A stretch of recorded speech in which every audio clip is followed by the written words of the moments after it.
বলছি শাড়ি কিনে দিই। শাড়ি? এই তো পরশুদিন শাড়ি কিনে দিলি, অ্যানিভার্সারি নয়, জন্মদিন নয়, শাড়ি কেন? বলে ভাব আমিও তোর বর নয়, তুইও আমার বউ নোস, আমরা বেশ পরকিয়া করছি। পরকিয়া? এই মেরেছে, বরটার মনে হয় মাথা খারাপ হয়ে গেল বলুন।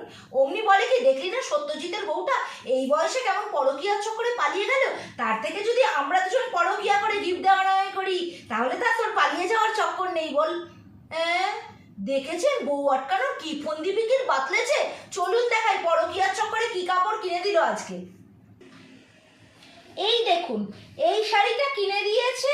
শাড়িটার এটা হলো আঁচল, রাস্তায় পড়েছিল অপর্ণার বুটিক, সেখান থেকে কিনে দিল। আর অল ওভার শাড়িটা না ঠিক এই রকম কলকা কলকা, একটা কিন্তু ব্লাউজ পিসও রয়েছে। বর যদি মাঝে মধ্যে পরকিয়ার চক্করে ভয় এরকম কাপড় কিনে দেয়, মন্দ হয় না বলুন? আপনাদের বড়েদেরও ভাবতে দিন আর চুটিয়ে কিনে নিন। আমি কিন্তু চললাম এখন।